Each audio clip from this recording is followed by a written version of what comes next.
থেকে BSc engineering এবং MSc engineering শেষ করেছেন এবং সারা পৃথিবীব্যাপী ইসকন ইয়ুথ ফোরাম অর্থাৎ যুবক যুবতী ছাত্রছাত্রীদের মাঝে ভগবানের কথা প্রচার করেন রাধেশ্যাম প্রভু।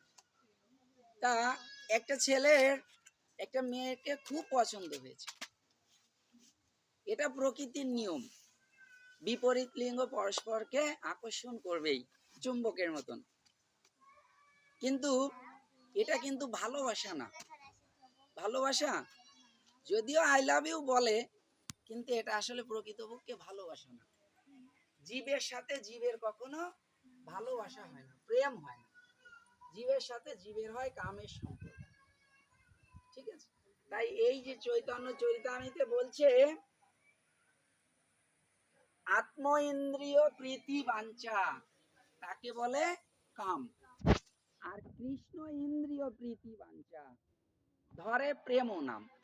প্রেমের সংজ্ঞা কিন্তু ওখানেই চৈতন্য মহাপ্রভু দিয়েছেন, কৃষ্ণ ইন্দ্রিয় প্রীতি বাঞ্ছা, অর্থাৎ কৃষ্ণের ইন্দ্রিয় প্রীতি বিধানের জন্য আমরা যা কিছু করব সেটাই হচ্ছে প্রেম। একটা ছেলে একটা মেয়ে যখন একজন আরেকজনকে পছন্দ করছে ওটা হচ্ছে কামের সম্পর্ক। তাই রাধেশ্যাম প্রভু ওখানে বলছে একটা ছেলে একটা মেয়েকে খুব পছন্দ করেছে, বলছে আমি তোমাকে বিবাহ করতে চাই। তখন বলছে ঠিক আছে, আমি তোমার কথায় রাজি, তুমি 1 সপ্তাহ পরে আসো, আমি তোমাকে 1 সপ্তাহ পরে বিবাহ করব। তো সে 1 সপ্তাহ পরে সেজে গুজে এসেছে, মেয়েটাকে বিবাহ করবে। এখন 1 সপ্তাহের ভিতরে তার শরীরের মল মূত্র রক্তপুষ যা ছিল সব প্রত্যেকটা এক একটা পাত্রে পাত্রে রেখে দিয়েছে। রেখে দেওয়ার পর তার শরীর এখন কিসমিসের মতন হয়ে গেছে, মানে কি চামড়া ঢিলঢিলা হয়ে গেছে, মুখটা ফ্যাকাশে হয়ে গেছে, সেরকম একটা অবস্থা হয়ে গেছে। হ্যাঁ, রেচক ওষুধ খেয়ে তার এই উপাদানগুলো বের করে রেখেছে। পরে সেই ছেলেটা এসে যখন ওই মাতাজিকে অর্থাৎ সেই মাতাজিকে দেখেছে, নারীটাকে দেখেছে, দেখার পরে তার কাছে জিজ্ঞাসা করছে যে আমি গত সপ্তাহে একজনকে কথা দিয়ে গেছিলাম যে 10 দিন পরে আসলে আমি বিবাহ করব, 1 সপ্তাহ পরে বিবাহ করব। তা তার নাম এটা, আমি তার বাড়িটা তো চিনছি না। তা বলছে আজকেরা আপনি কি সত্য বিবাহের জন্য এসেছেন? তখন ছেলেটা বলছে হ্যাঁ, আমি তো অবশ্যই তাকে বিবাহ করার জন্য এসেছি আজকে। তখন বলছে যদি সত্য সত্য বিবাহ করতে চাও তাহলে আমি সেই ব্যক্তি যাকে তুমি গত 1 সপ্তাহ আগে দেখেছি। বলছে না, এসে তুমি না, আমি যাকে দেখেছিলাম অনেক সুন্দর চেহারা ছিল, অনেক সৌন্দর্য মণ্ডিত ছিল, তা তুমি তো সে না, তুমি সেটা হতেই পারো না। তখন বলছে না আমি সে, তুমি দেখো চিন্তা করে এই সেই বাড়ি, আমি সেই। তো বলছে না আমি তোমাকে বিয়ে করব না। তো তখন বলছে না তুমি আমাকে বিবাহ করো। তখন ছেলেটা বলছে আমি তো এই সৌন্দর্য দেখিনি, তোমার এই কুৎসিত চেহারা, আমি তোমাকে বিবাহ করব না।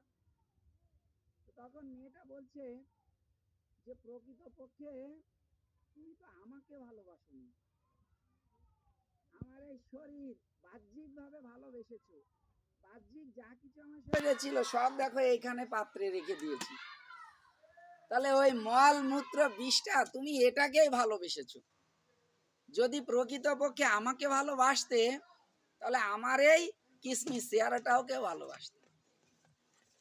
তা আমাদের এই যে সৌন্দর্যের অহংকার প্রকৃতপক্ষে এই মলমূত্র বিষ্ঠা ছাড়া আর কিছুই নয়।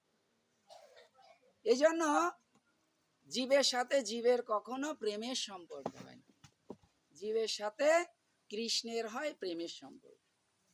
ঠিক আছে, তাই আমরা এই রূপের অহংকার কয়েকদিনের জন্য, তাই না, ধনের অহংকার, রূপের অহংকার, এরপরে আসেন গুণের অহংকার বা যোগ্যতার অহংকার। যদি কেউ একজন ভালো ডিগ্রি ধারণ করে, কি বিএসসি পাস করেছে, এমএসসি করেছে বা পিএইচডি করেছে, সে দেখবেন যে নিচে দিয়ে চলে না। কি এরকমের আছে না সমাজে? নিচে দিয়ে চলে না মানে কি, যারা পড়ালেখা করেনি, হয়তো এসএসসি পাস করেছে বা সমাজের একটু নিম্ন শ্রেণী আছে, তাদেরকে মোটে দামই দিবে না। দেখ এরকমের আছে না? এগুলো আছে, হয়তো মাথা নাড়াচ্ছেন না, আপনারা সবাই দেখছেন, বলবেন না, কিন্তু বিচার করবেন এটা। আসলে কি, আমরা এই জগতে যখন এসেছিলাম তখন কি ওই এমএসসি ইঞ্জিনিয়ারিং বা পিএইচডি সার্টিফিকেটটা নিয়ে এসেছিলাম? তাহলে আমরা কিসের জন্য অহংকার করছি? আমরা যা কিছু অর্জন করেছি এই জগতে ভগবানের কৃপায় অর্জন করেছি। আর এমন কি অর্জন করেছি যার জন্য আমি অহংকার করছি বলুন? এই জিনিস হারিয়ে যেতে একটা সেকেন্ডও লাগবে? বলুন, 1 সেকেন্ড সময় লাগবে? তাই আমাদের তো বয়োজ্যেষ্ঠরা বলেছে যে দিয়ে ধন বোঝে মন, কেড়ে নিতে কতক্ষণ। তা এবার আমি বিএসসি ইঞ্জিনিয়ারিং করেছি, আগামীবার তো জন্মের পর আমি কি এমএসসি ইঞ্জিনিয়ারিং এ ভর্তি হতে পারবো? পারবো না।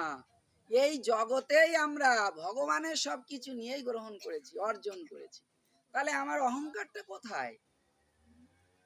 আমার এই ডিগ্রি দিয়ে কি হবে বলুন? যত বেশি দেখেন, ভক্তি বিনোদ ঠাকুর একটা কথা বলছেন যে জড়বিদ্যা যত মায়ারও বৈভব, তোমারই ভজনে বাধা, অনিত্য সংসারে মোহ জন্মিয়া জীবকে করয়ে গাধা। আমাদের যত বড় বড় ডিগ্রি অর্জন হচ্ছে, আমরা তত বড় বড় গাধা হয়ে যাচ্ছি। কিন্তু প্রভুপাদের অশেষ করুণায় এখন দেখবেন যারা বড় বড় ডিগ্রি অর্জন করছে তারাই আগে বড় বড় ভগবানের সান্নিধ্যে আসতেছে। আচ্ছা, বড় বড় ডিগ্রি মানে কি? উচ্চ পর্যায়ের লোক না? তাদের চিন্তা কি উপরের দিকে না? উপরের দিকেই তো সবসময় বড় বাড়ি। যদি ধরেন একজন পিএইচডি ধারী মানুষ হয়, সে চিন্তা করবে এই গ্রামে আমার সবচেয়ে বড় একটা বাড়ি থাকবে, আমার সবচেয়ে ভালো একটা গাড়ি থাকবে, আমি অন্যদের থেকে ব্যতিক্রম, তাই থাকবে না? তাই প্রভুপাদ বিশেষ ব্যবস্থা করেছেন। তোমার চাওয়া যেহেতু উপরে, তোমার সর্বোচ্চ চেতনা থাকবে কি? একেবারে কৃষ্ণ চেতনা। এর নিচে চাওয়া কোন দেব দেবতার দিকে তাকানোর দরকার নেই। তুমি সর্বোচ্চ স্তরের মানুষ, তোমার চেতনা থাকবে সর্বোচ্চ স্তরের। কোথায়? একেবারে কৃষ্ণকে আরাধনা করবে।